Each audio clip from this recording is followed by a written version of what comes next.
Assalamualaikum, hi guys. Video kali ini kita akan masuk subtopik yang terakhir untuk chapter 4 where we are going to learn about reactions of organic compounds. So there are several things that you should know by the end of this video. Kita akan belajar how to explain covalent bond cleavage, ada dua jenis.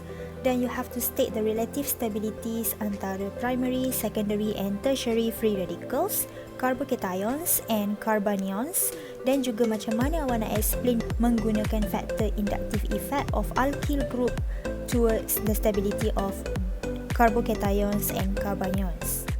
Okay, benda yang pertama, dalam reaction of organic chemistry, awak perlu tahu kita akan gunakan explanation dalam cara yang lebih baik, iaitu melalui mekanisme.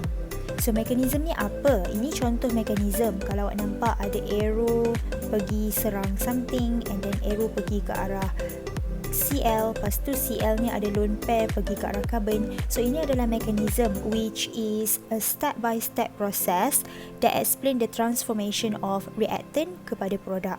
Dan proses ini biasanya kita indicate menggunakan curly arrow. Penggunaan curly arrow adalah untuk tunjukkan movement of electron. Kita ada dua jenis curly arrow. Yang pertama adalah fully headed arrow, yang kedua half headed arrow. So untuk curly arrow hanya digunakan dalam mekanisme untuk tunjuk macam mana electron moves daripada reactant untuk jadi produk. So macam yang saya mention ada dua jenis. Ini yang pertama, ini kita panggil sebagai full headed arrow. Kalau awak nampak dia full headed. Okay, macam ni lah. Okay, and then kalau this one dia akan tunjuk movement of two electrons. For this one, ini adalah half-headed arrow ataupun kita panggil fish hook. Kalau draw macam ni, half saja. Dan dia merujuk kepada movement of one electron.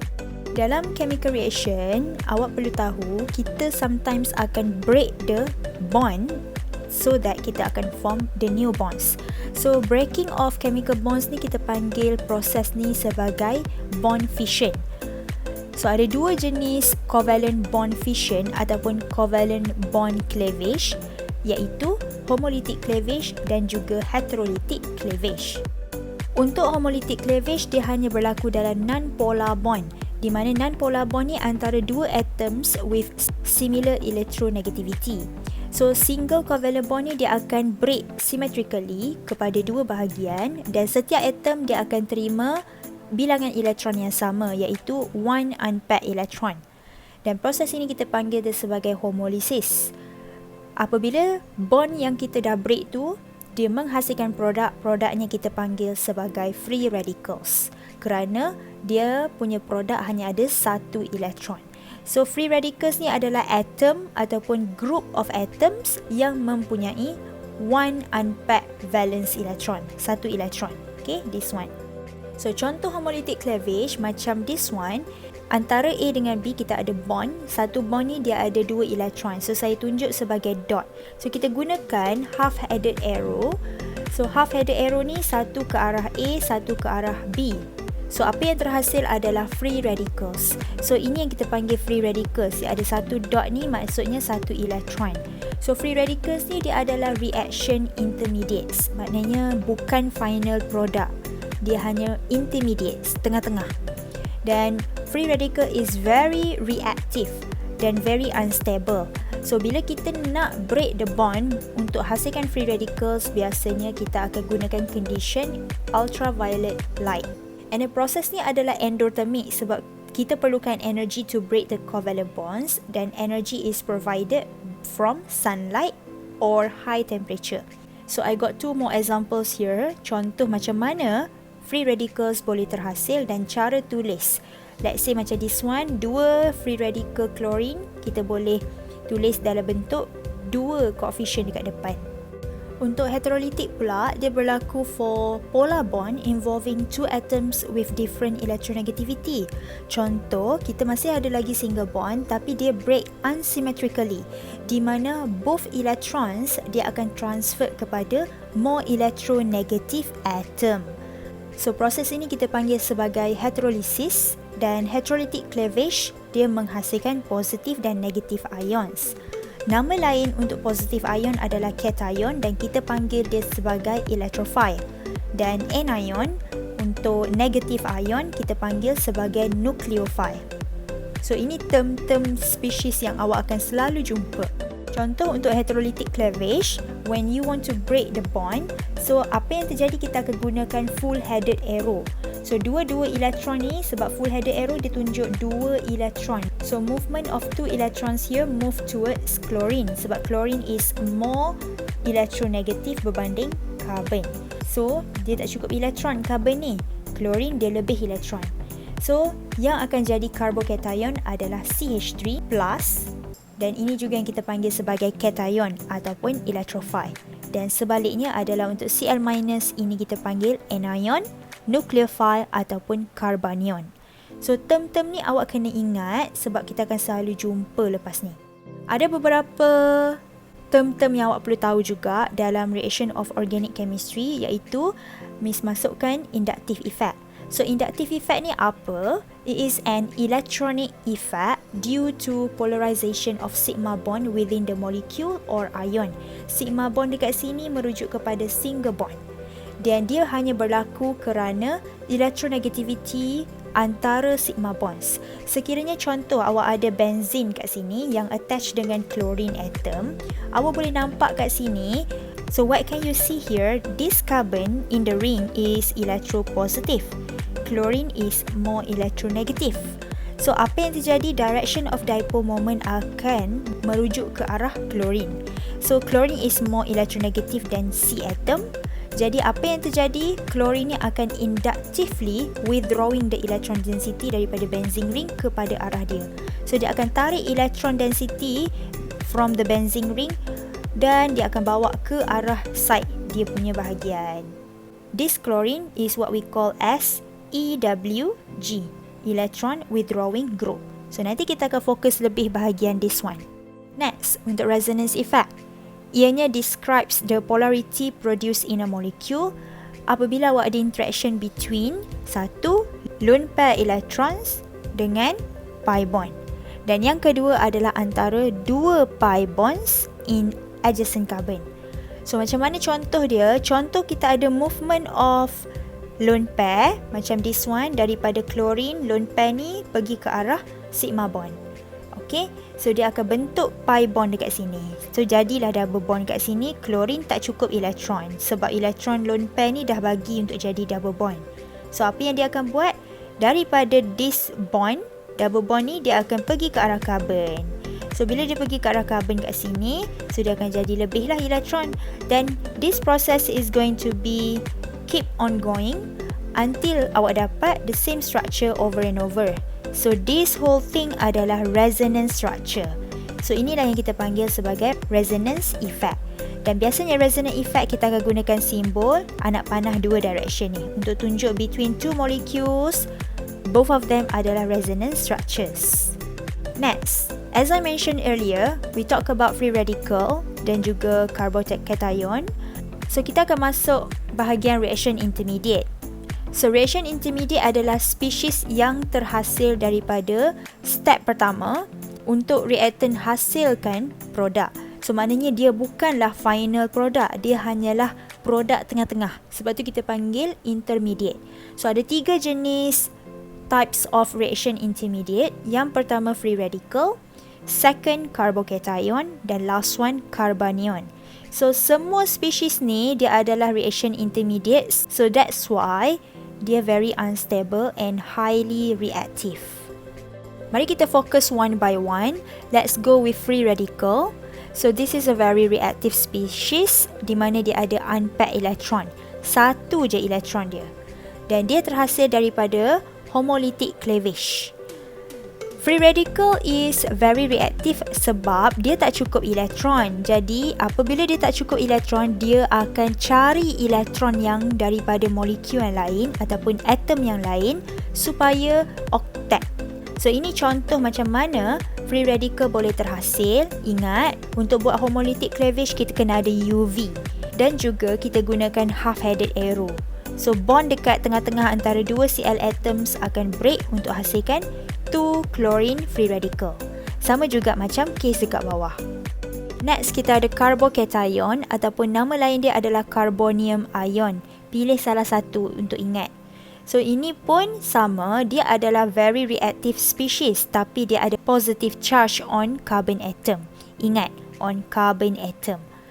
Dan dia terhasil daripada heterolytic cleavage. Contoh macam Miss ada this reaction, kita boleh nampak more elektronegatif adalah klorin. Sebab tu, bonding pair elektron kat sini semuanya akan pergi ke arah klorin. So, dua elektron ni fully transferred kepada klorin atom. That's why klorin ada charge Cl-. And then, carbon daripada CH3 ni dia akan ada charge positif. So, apabila awak nampak dekat sini, difference in electronegativity between these two groups of atom, awak boleh cakap lah, CCl bond kat sini, dia breaks heterolytically untuk hasilkan anion dengan carbocation. So, ini adalah carbocation, ini adalah anion. Next, kita ada carbanion. This is very reactive species juga, but with negative charge on carbon atom. Still carbon atom. Kita sangat berminat dengan carbon atom dalam organic chemistry. Dan carbanion juga terhasil daripada heterolytic cleavage. Contoh saya ada this structure di mana carbon dekat sini is more electronegative berbanding lithium. So, apa yang terjadi? Dua-dua bonding pair elektron tengah-tengah kat sini akan diberikan kepada carbon. Sebab tu carbon ada charge negatif sebab dia ada banyak elektron. So, lithium tak cukup. So, kita boleh nampak kat sini carbon is more electronegative than lithium. Jadi, bond breaking through heterolytic cleavage berlaku menyebabkan carbanion dan cation produce. So, this is our cation, this is our carbanion. Next, kita akan explain tentang macam mana nak kelaskan free radical, carbocation dan carbanion. Untuk free radical, ingat, kita nak kelaskan something, kita akan lihat number of alkyl group. So, bilangan alkyl group tu akan menentukan class of your free radical. Contoh, saya ada 4 structure kat sini. So, ini kita panggil methyl radical. And then this one kita ada 1 R dan 1 titik. Bila ada titik ni maksudnya dia radical lah sebab dia ada 1 elektron. And then this one jadi primary radical. This one ada 2. So dia secondary radical. This one ada 3. Dia adalah tertiary radical. Next, kalau saya nak kelaskan carbocation, same case juga, lihat number of alkyl group. Cuma carbocation kita ada charge positif on your carbon atom. So, apa yang boleh nampak kat sini, kita boleh kelaskan yang paling hujung sini adalah methyl carbocation sebab dia tak ada alkyl group, dia hanya ada hydrogen je. And then, this one primary carbocation, secondary and tertiary. Next, kalau saya nak kelaskan carbanion, sama juga, masih lihat number of alkyl group. Let's say saya ada 4 structure kat sini, carbon atom awak mesti ada charge negatif untuk carbanion. Dan yang paling hujung ini adalah methyl carbanion. Ini adalah primary, satu saja alkyl group. Ini ada 2, so secondary carbanion, dan ini adalah tertiary carbanion. Kenapa kita belajar class of free radical, carbocation dan carbanion? Ini kerana kita nak explain apa efek alkyl groups terhadap stability of our reaction intermediates. Mari kita discuss one by one. Dari segi explanation, awak akan gunakan term inductive effect. Contoh, saya ada susunan di mana untuk stability yang paling tinggi stability untuk free radical adalah tertiary radical. Tertiary radical is more stable sebab dia ada banyak alkyl groups. So, bila dia ada banyak alkyl group daripada primary radical, dia boleh increase stability. Dan satu benda lagi yang awak akan tahu dalam explanation awak adalah alkyl group is electron donating group. Short form dia EDG. So, macam mana kita nak explain? Let's go to this one. First, cakap dulu. Radical ni adalah electron deficient species. So, apabila awak ada presence of alkyl group ini akan push the electron. So, dia akan push the electron towards the radical dan dia akan increase the stability of radical. So, ini yang kita panggil sebagai inductive effect. Jadi, sebab tu tertiary radical dia more stable daripada primary radical. Contoh, kalau awak tengok kat sini, untuk primary radical, dia hanya ada satu saja alkyl group. Jadi dia akan tolak ke arah carbon. Dia punya elektron daripada alkyl group ni dia akan tolak ke arah carbocation untuk pastikan carbocation ni increase stability. Tapi apabila kita ada tertiary radical kita ada 3 alkyl group. Maknanya ada penolakan elektron ke arah carbocation daripada 3 direction. So sebab itulah this one is more stable berbanding dengan primary radical. Next, kalau kita lihat untuk carbocation, so carbocation yang paling stable adalah tertiary carbocation. So carbocation ni awak kena lihat explanation dia sama saja basically. Kerana tertiary carbocation is more stable than primary carbocation due to more alkyl groups attached to carbocation. So alkyl groups ni kita dah faham tadi dia adalah electron donating group. So bila electron donating group dia akan tolak ataupun donate elektron. Tapi apabila awak ada banyak alkyl group akan ada banyaklah donation. Contohnya macam carbocation ni dia tak cukup elektron. So dia ada banyak alkyl groups yang boleh donate the elektron. Jadi stability dia untuk tertiary carbocation is higher than primary carbocation. Dalam bentuk ayat kita nak explain, kita cakap dulu carbocation ni electron deficient species. Jadi presence of alkyl group will push electron towards carbocation dan increase the stability of carbocation. Dan ini yang kita panggil sebagai inductive effect. Jadi tertiary carbocation ni more stable than primary carbocation. Next, kita lihat pula carbanions. So carbanion dia sedikit berbeza sebab stability untuk tertiary carbanion dia adalah yang paling rendah. So kenapa tertiary carbanion is less stable than primary carbanion? So ini awak kena tahu.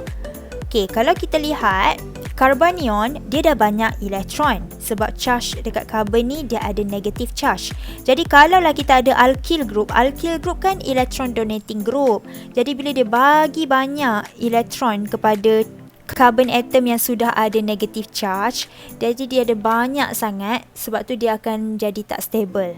So untuk reduce the stability, apa yang dia akan buat, kita boleh replace alkyl group kepada electron withdrawing group, EWG. So EWG ni macam mana? Okey, mari kita tengok macam mana nak explain. So benda pertama, cakap dulu, carbanion ni electron rich species. Jadi apabila awak ada alkyl group akan tolak elektron kepada arah carbanion. Cuma dia akan decrease the stability of carbanium sebab terlalu banyak elektron. Masih lagi inductive effect yang terjadi kat sini. Jadi awak boleh faham tertiary carbanion ni dia less stable than primary carbanion. So untuk kurangkan stability dia yang overload tadi, kita gunakan electron withdrawing group seperti halogen. So apa yang halogen akan buat? Halogen dia more electronegative, dia akan tarik electron density daripada carbanion supaya pergi ke arah dia. Sebab electron withdrawing group dia suka elektron. Jadi kalau saya buat satu susunan yang lain, saya gantikan alkyl group saya dengan fluorine. Let's say fluorine is our halogen. So awak boleh nampak untuk this one dia ada banyak fluorine, jadi dia yang paling stable. So yang paling hujung kat sini kita tak ada fluorine, yang ini kita ada satu je fluorine. Ini adalah yang less stable berbanding dengan 3 fluorine atoms dalam carbanion molecule. So kat sini lah awak boleh nampak EWG boleh stabilize tertiary carbanion. Jadi tertiary carbanion is more stable than primary carbanion. So itu sahaja untuk kita punya video kali ni. It's very easy to understand sebab banyak term-term yang awak patut tahu sahaja. So I will continue the reactions of organic compounds in the next video. Thanks for watching. Bye.